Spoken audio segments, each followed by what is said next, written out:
what's up? I'm Lady Noriko. Today we're gonna watch the entire history of Monster Hunter Black Dragons by RageGamingVideos. I'm sorry for Monster Hunter spam, but it's my hyperfixation currently. Yeah, I wanna learn more about Monster Hunter as a wild baby. And Cotton, if you see this, please drop more lore videos. I wanna absorb them all. I hope you enjoyed this reaction and watching me learn about my new favorite franchise. And drop in the comments which other videos you want me to see react to. I read every single comment. And yeah, let's dive in. And yeah, we're gonna learn a little bit of Monster Hunter history with the Black Dragons. Again, I know barely anything about Black Dragons. I know Fatalis is one. The final boss of Ryu is one. I think another dragon from the 3rd gen is also one. And Socia is apparently also one. Or has DNA of a black dragon. Or multiple black dragons, who knows. So, we're gonna have Cotton yap to us again, like last time. So,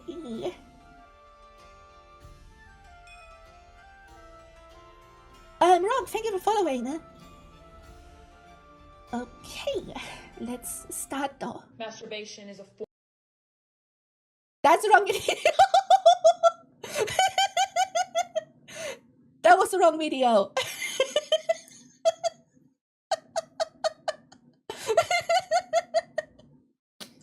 Anyway, Black Dragons. Get someone clip that is way too funny. Okay, let's go. Form of. Bitch! Hold on a second. Am I a black dragon? No, wait, maybe? Actually, no, definitely not. The year is 2004. After dozens, if not hundreds of hours of hunting, you have reached the true final boss of the first Monster Hunter game, and it is beyond anything that you could have ever imagined. A creature not included in any trailers, any promotional materials, or any official guides about the game, Fatalis. In the long and storied past of Monster Hunter as a series, there is one specific group of monsters that is often held above the rest of them in a few ways. By the way, Fatalis' design is so fucking boring. I get his 1st gen, but bro, the design is so boring. It's just generic European fantasy dragon.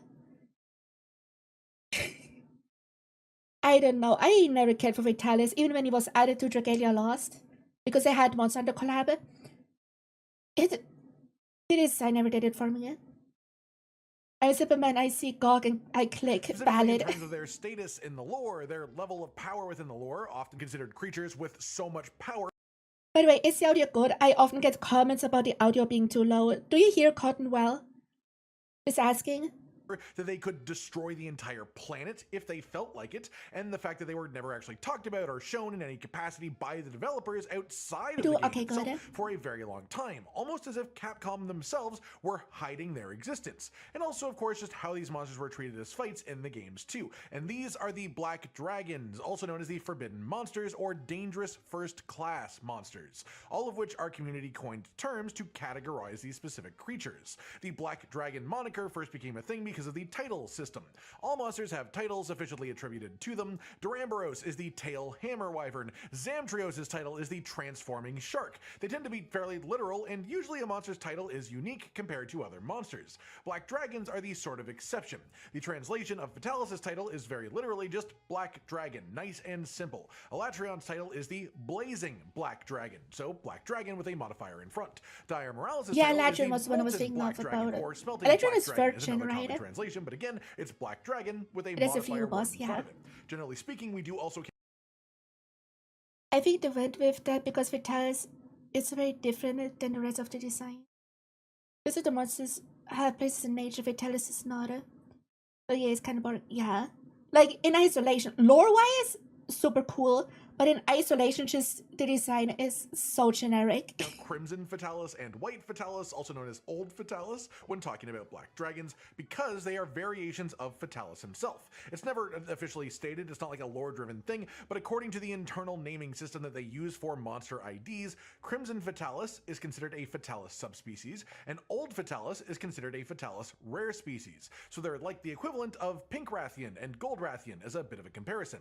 That said, today I want to go back and talk about the sort of evolution of these monsters from their original versions in their first appearances, what made them special, how they functioned, and how these fights have evolved into the modern games, with 2 Black Dragon fights already being properly remade into some of the best fights in the series. And while it's technically not a Black Dragon or even an Elder Dragon at all to begin with, I also want to talk about how this contrasts with 𝘕𝘠𝘴, who is intentionally designed to show that he was created from parts of Black Dragons, and so he uses moves or effects that are otherwise associated with the Black Dragons, including ones that have otherwise not returned to the modern games. Basically, I want to talk about what the term Black Dragon has meant throughout the years, how it has changed both to the players and to the developers when designing these fights too. Starting off at the beginning then, we have Fatalis. To unlock his quest to begin with, all the way back in the original Monster Hunter, you had to have completed all online quests, you had to be at least HR 20, and the last requirement I see people disagree on pretty consistently because it was never actually confirmed in any way, is usually being said as 100 total large monsters hunted, or specifically 50 Rathalos and 50 Rathian hunted. It was never really agreed upon. That to say, it had a hefty requirement just to unlock the quest to hunt the monster to begin with. Not only was he the final boss, but he was a final boss behind hidden hurdles. Once you got into the fight, what you found was a big, imposing, regal creature that almost looked too simple. For a game with monsters that range from 𝘰𝘴𝘦 to 𝘰𝘴𝑚 to Monoblos to Kirin, they're all pretty wacky, strange departures from real-life animals, and I don't mean that in a bad way. I mean that they are so very clearly monster hunter monsters. They are designed to be what they are, to be interesting and cool, and in some ways also lovable. Fatalis, on the other hand, is very closely designed like a typical Western fantasy dragon from like mythological stories of various kinds. He almost too closely fits into what the human mind envisioned if you just heard the word dragon, and it feels weirdly unnatural. Like it doesn't quite fit the vibe of the game in the way that the other monsters are made, but that is the intention. They wanted him to be unnerving. They wanted his mere existence to concern you. Mechanically speaking, Fatalis wasn't too complex in his first version, but still quite unique. His fight took place in Castle Schrade, a country that is said to have been destroyed in one night, according to the handler in Iceborne. In the first game, there were multiple variations of Fatalis quests, 4 of them to be specific, and each one was basically a slightly different layout. The map had This awesome dragon, I do like the doesn't work at least. It's still a dragon, but gave it a bit of flair at least. Yeah. 2 courtyards and a bunch of potential siege machinery, but in some quests only 1 courtyard was open, in some quests you only had ballistas, and in some quests both courtyards were open and you had the ballistas, cannons, and dragonators active as well. The reasoning for this was how you hunt Fatalis. It's not generally a one hunt and done type of thing, instead you would get a heavily shortened quest timer of only 15 minutes, and if you reach a damage threshold, the quest would just end successfully with the repel. Fatalis would leave, but then the next of the Fatalis quest that you go on, the damage would remain. So essentially it's one fight drawn out over multiple quests done in a row, really emphasizing how big and scary this monster actually is. As far as his moveset, it is a really cool mechanic that you have to basically fight him twice, but damage carries over. That is really cool. Why don't they do that anymore? Pretty limited, slow and lumbering, but incredibly powerful, to the point that coming in contact with the monster just while he moved around would hurt you. Not to mention getting hit by his like actual attacks, of course, too. He only really did things like generic fireballs, some tiny little forward bite attacks, a little bit of a charge and some tail whipping shenanigans, and a little body slam as well. All of these attacks are super slow and don't look like they should be that impactful, which makes it even more terrifying that most of these would one-shot hunters even in endgame armor. Fatalis himself then stayed pretty. Wait, I think the last time there was you have to hunt it twice to actually slay it was Nakarkos in Shiyu, I think. If I'm correct. Does anyone know who played all the Monster Hunters? Because I still only played Wilds, a bit of Frontier, and I started playing Rise recently. So I am not too familiar. But from what I've heard, much the same when returning to the next few games, aside from things like his quest timers changing, and by the time we're talking about 4th gen with Generations Ultimate, for example, Fatalis does not carry health between quests anymore, so you can technically repel him just so it isn't a failed quest, but you don't get the kill Back in World was it? I haven't played World, so I wouldn't know. and it doesn't make subsequent quests easier either. With Monster Hunter G, or Monster Hunter Freedom, which was the portable version of the same thing, the G rank expansion for the base game, we got our second monster to talk about today, which is Crimson Fatalis. Visually, this is just Fatalis but red, and with one wickedly overgrown horn. He is fought atop a volcano instead of in a castle, and with no siege equipment to help out while you're attacking him. He has a bit less variety of his physical attacks, but he gains a lot more fireball-based attacks, and he can also summon meteors down from the sky, which is sort of like the signature difference from him compared to regular base Fatalis. He still was very dangerous just from his general body movements as well, and this version of Fatalis was almost like fighting an artillery cannon with spikes on the side of it, which is even scarier when the flying artillery cannon tries to slam into your face from the sky. Crimson Fatalis moved less, but caused a lot more chaos and danger for anyone that dared to exist nearby, and the lack of siege weaponry didn't really make it easier either. At the start of the quest, you had to immediately move forwards, and if you didn't, you just died. This was something that the developers knew was in the game because they found it while playtesting, but decided to keep it because it sort of fit the aura that they wanted these monsters to have. And it also had what players called an armor mode, which is something that would enter at So they kept in a one-shot because they thought it's funny, basically. That is hilarious. certain points of the fight that made its body literally harder. It made weapons bounce off of most of its body parts without extremely high sharpness or a skill to bypass bouncing. But other than that, it worked quite similarly to regular Fatalis. Multiple quests, multiple repels before you're ready to go in for the proper kill, and like with Fatalis being the sort of final boss of the original Monster Hunter, Crimson Fatalis was considered the final boss of Monster Hunter G and Monster Hunter Freedom. As I said earlier, by monster IDs behind the scenes, Crimson Fatalis is technically considered a subspecies, though this isn't canon or a lore thing in any sense, it's just a technical categorization.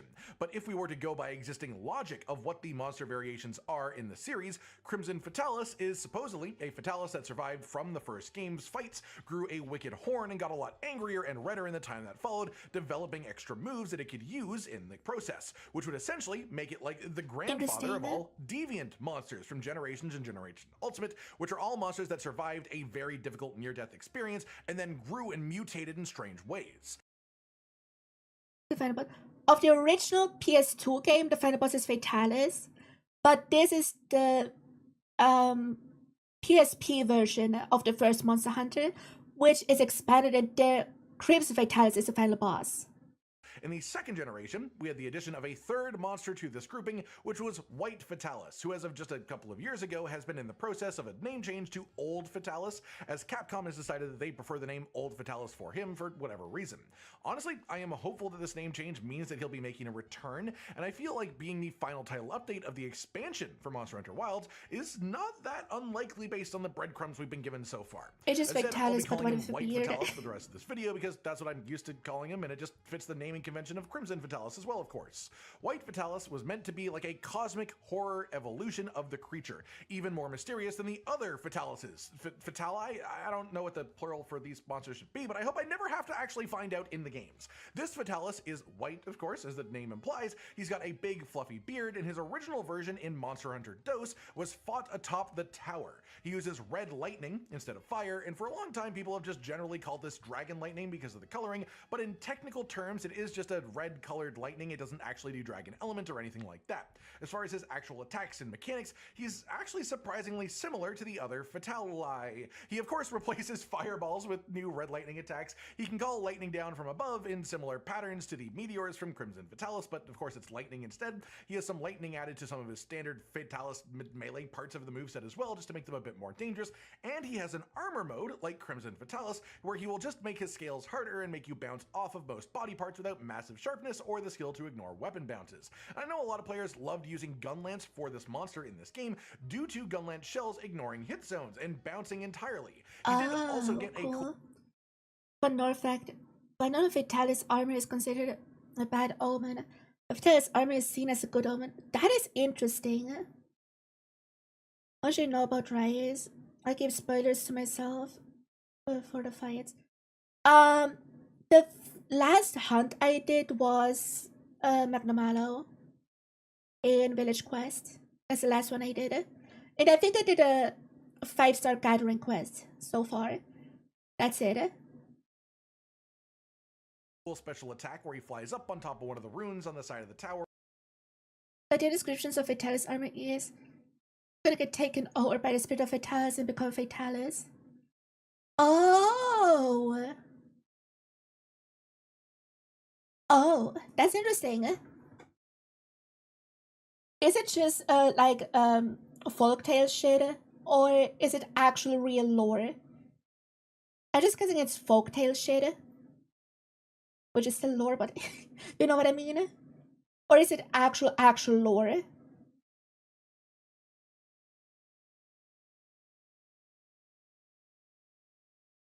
Just armor lore. They don't ever show anything like that happening. It would be so fucking wild though. Bidding for wilds, just saying.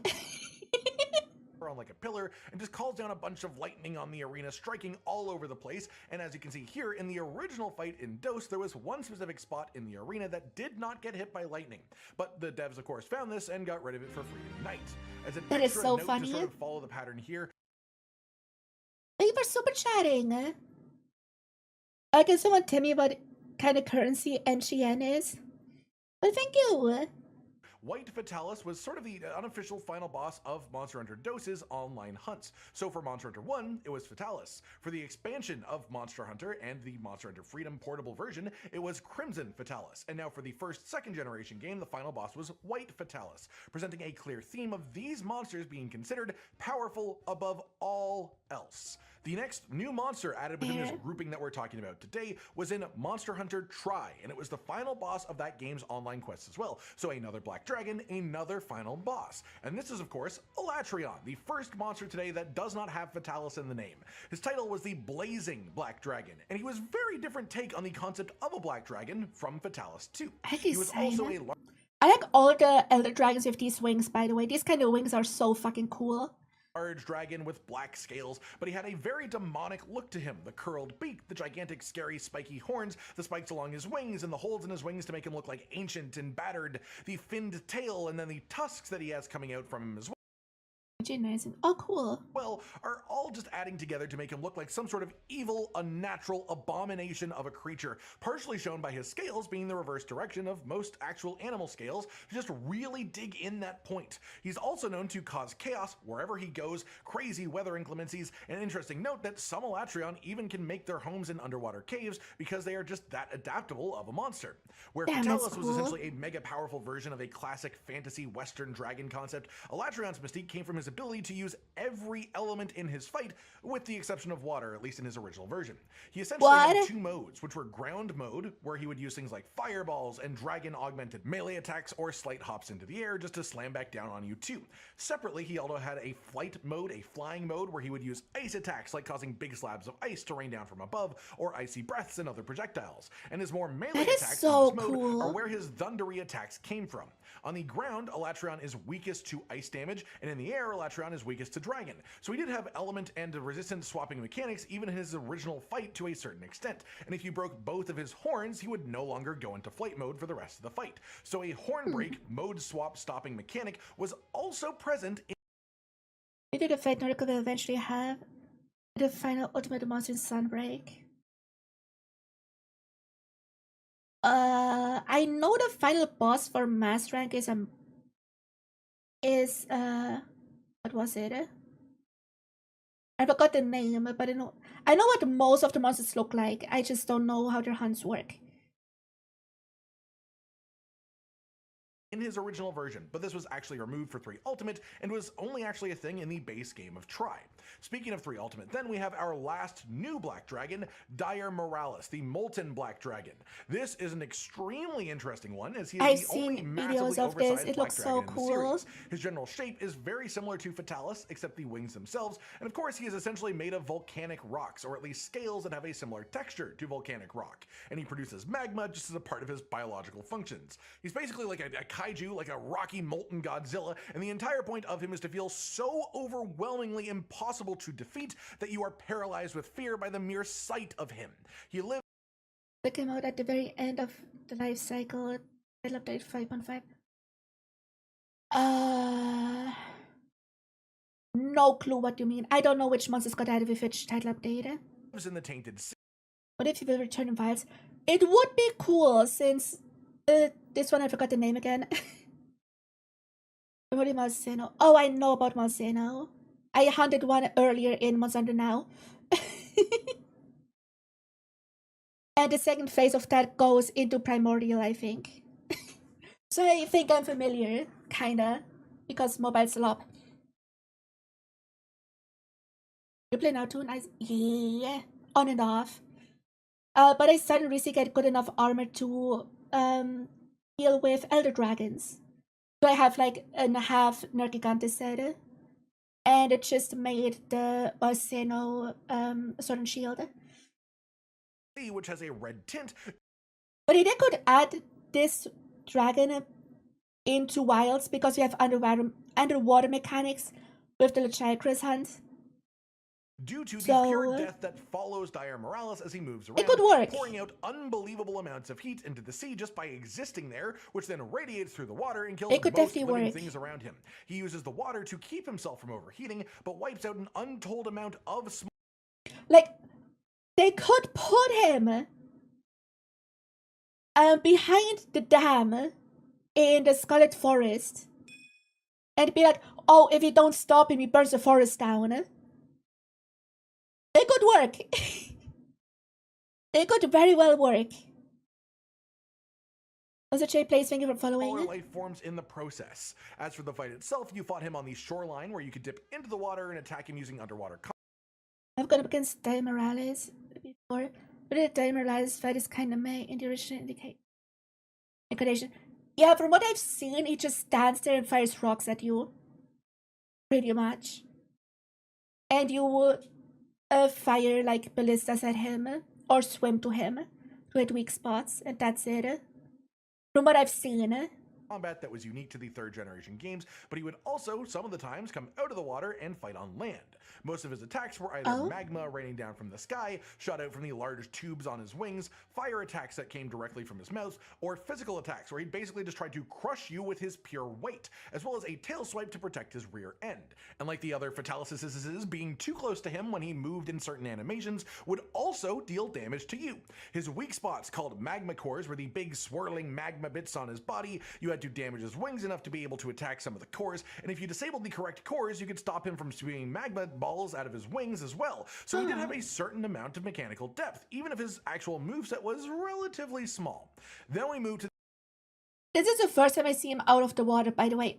Every single footage that I've seen of him was only him sitting in the water shooting rocks.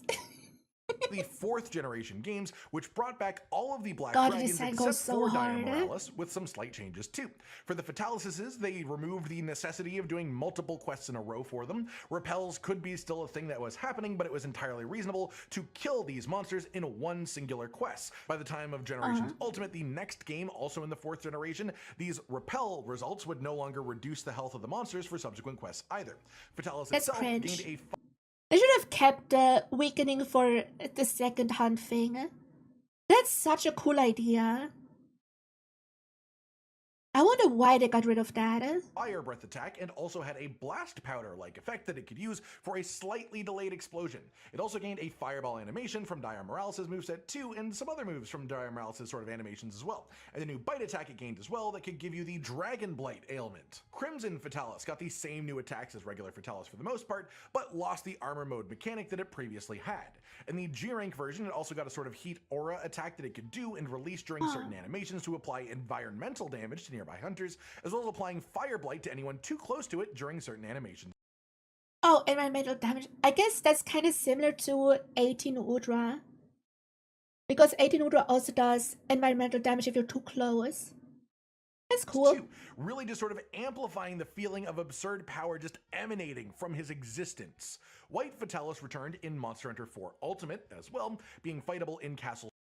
Wigan is going to go over MH1 Iceborne Fatalis as well. Probably. Trade now, but a variation of the map that had a big, terrifying black hole-looking vortex in the sky. He has similar new attacks to base Fatalis, but lightning-based of course, and unlike Crimson Fatalis, he did not lose his armor mode, instead having the armor mode swapped to just being active when he is enraged, instead of how it used to work before this point. He also gained a new super attack reminiscent of his old sitting on top of the tower pillar, but this time flying towards the vortex in the sky and then screaming as lightning rained down from from above.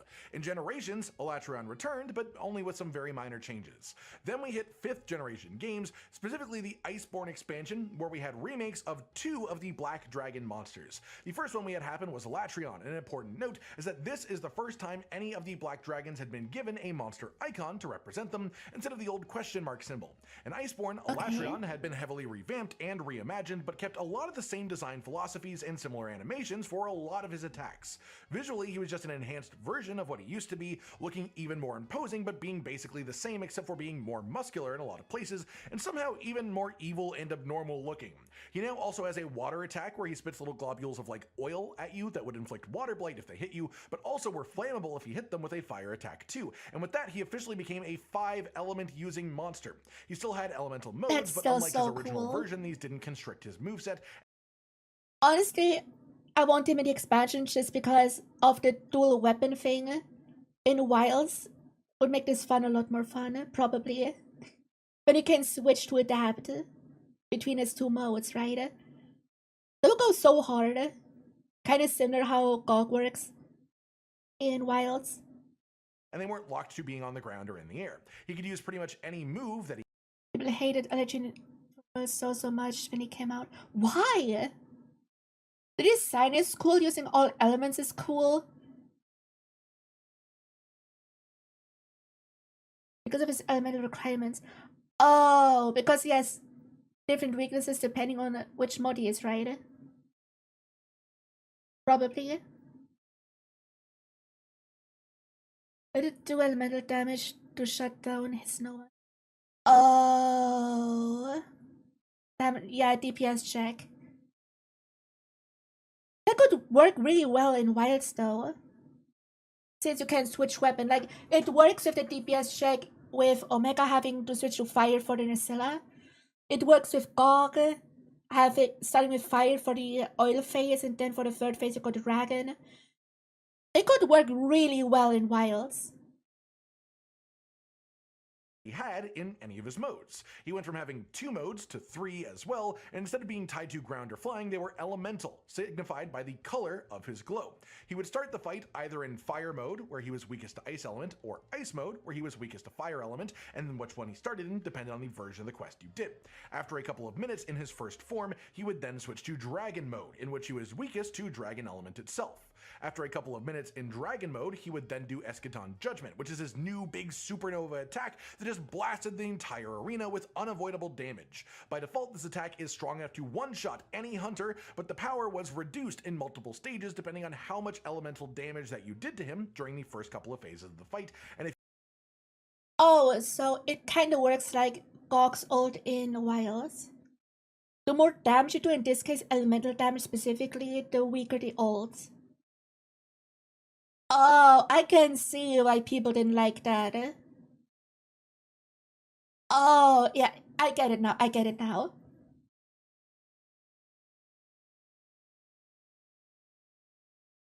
Which is fair. No, it's not. Shut up. Does it need to have more fights that have you change weapons more? Yeah, the mechanic is great. It just is very underutilized. Because usually I just run in with dragon unless they're resistant to dragon, then I switch to fire and that's it. Because that's good enough for most hunts. But this is sort of fun in my opinion. This is just with the optimization. Yeah, the problem is that most performance issues in Wilds happen through bugs that Capcom didn't notice. For the most part. And they've been made aware. And we have still the January update drops in a few days, right? And then we still have the February update. So who knows? And there's probably still gonna do performance updates until the expansion drops. So yeah. I think it would be fun. Also, I play on PS5. I never had issues. So yeah. PC Monster Race is over. you did enough, it was entirely survivable. After this, he would switch to the third mode, which was the opposite of the mode he started the fight in. Move to dragon mode for a bit after that, and then Eschaton Judgment again, and then repeat that cycle over and over. If you broke one of his horns, which you could only do when he was in dragon, I guess the optimal way to beat what's his name again? I forgot it. Hold on. I forgot it. Alatreon is, yeah, Alatreon is to hunt with people who all have different elements for the different phases, right? Is that the optimal way to hunt him? Because of the different phases? Not gonna have the same elements. Huh. But he can only do proper elemental damage in one phase of the 3 he has. You can force him to stay in the original element by bringing his sword. Oh, true! True, I forgot about that. True. So you pick an element that he's weak to in the first phase and just bonk his head over and over. Damn. Can he still use his ult if the horn is broken? Probably, right? Mode, he would then not switch to the opposite element mode after Eschaton Judgment. So if you break a horn in a phase where he started with fire mode, he would then... I can't wait to stream World at some point. But I think I'm gonna stream Rise first, once I get to it. And go back to fire mode after Eschaton Judgment instead of switching to ice mode. And you could use that to make your same elements effective consistently instead of needing to swap around in each phase. As a whole, this was very faithful to the original mechanics of the monster, but bringing them much more to the fore. Which in world were cross-platform. True, but it's hard to implement into that if it's not planned from the beginning. Because you need to plan that from the beginning. You can't just throw that into a game that already is out. What I wish they would do is update Rise for the Switch 2 to also run at the same quality as the PS5 and PC version. I would love that. I started playing on the PS5, but I will stream the Switch version because more people have the Switch version. So yeah, I wish they would update the Switch version to at least go to 60 FPS. But on Switch 2, from what I've seen and heard, Rise has no more frame drops. So it's consistent 30, which is already good enough. Very nice for Rise. The first time I ever played Rise was on the Switch. Yeah. But the main reason I'm gonna stream the Switch version is because I ordered the amiibos. I'm gonna have the amiibos at the end of the month. So we can get the amiibo layered armor for the streams. And that's fun. Because you don't get them in the other versions of Rise. But yeah, I just wish that they bumped the FPS. Because it plays so nice on the PS5. Forefront and putting them right in your face and making them just more important and impactful to the fight. And as a whole, I think it really added to the feeling of an unstable creature completely unable to control its own power. And I really feel like this was emphasized by things like his ice little crystals that were created on the ground being able to explode after contact with his lightning. After Alatreon, the final monster released for Iceborne was a returning Fatalis with an absolutely massive glow up. The original Fatalis design was intended to emanate raw power by having a limited moveset and attacks that looked like he was barely willing to even lift a finger or put in any effort to fight you, and yet still could one-shot you with these tiny motions. But Iceborne treated Fatalis in a bit of a different way.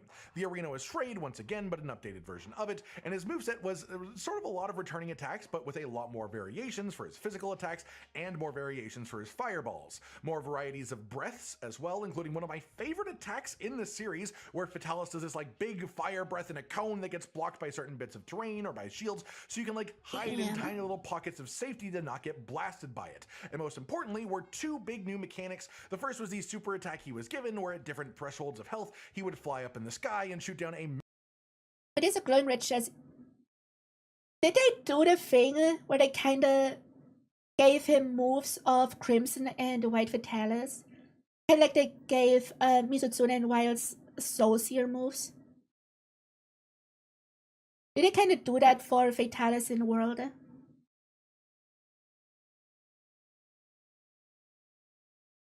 It is almost okay. Massive map-spanning fire breath. This kind of that seemed was like so it. hot it would literally melt metal in seconds, which is an insane level of power showing off in there. Instead of finding a way to survive it, the only thing that you can actually do is hide from it or avoid it entirely with movement, because being hit by this attack is certain death. The other mechanic that was new was to do with his horns. If the monster made it to around half health without having both horns broken, he would get extra powerful blue fire attacks that could one-shot people extremely easily, which added a whole extra layer of difficulty where you had to really focus as much of the damage as possible on the head for the first half of the fight, or else you'd have a much harder time in the second half because of that. And as a result, you had to be a bit careful about where you placed the damage, which was also a problem because this quest had a 30-minute timer, meaning that you didn't really have a whole lot of spare time to think about where you put the damage. You just sort of had to put it in, and that meant that you had to really focus on the head without having it actually lower your overall damage. And a fun little extra note about this fight too is that Iceborne Fatalis got a pin attack that brought a bit of its lore to life, in which he is said to have melted down armor from hunters, essentially embedded within his scales, strengthening his hide. Oh, that's so cool. Oh my god. But dude, 30-minute timer is crazy. That is insane for the final boss. And the pin attack that he gets in Iceborne just has him essentially heat his chest up, smack a hunter with his chest, and then they stick to him for a while, basically like burning onto him, and just a fun little nod to that concept represented in game. It's also worth noting 𝘕𝘕𝘠𝘴 while we're here, the adult version of 𝘕𝘪𝘠𝘴, who, while not a black dragon, his title is Red Dragon, and a lot of people theorize that he is on a similar power level to the black dragons, though none of this has ever really been publicly commented on. It's a verse of what the hunters do. Others kill the monsters and make armor out of it. Fatalis makes armor out of the humans.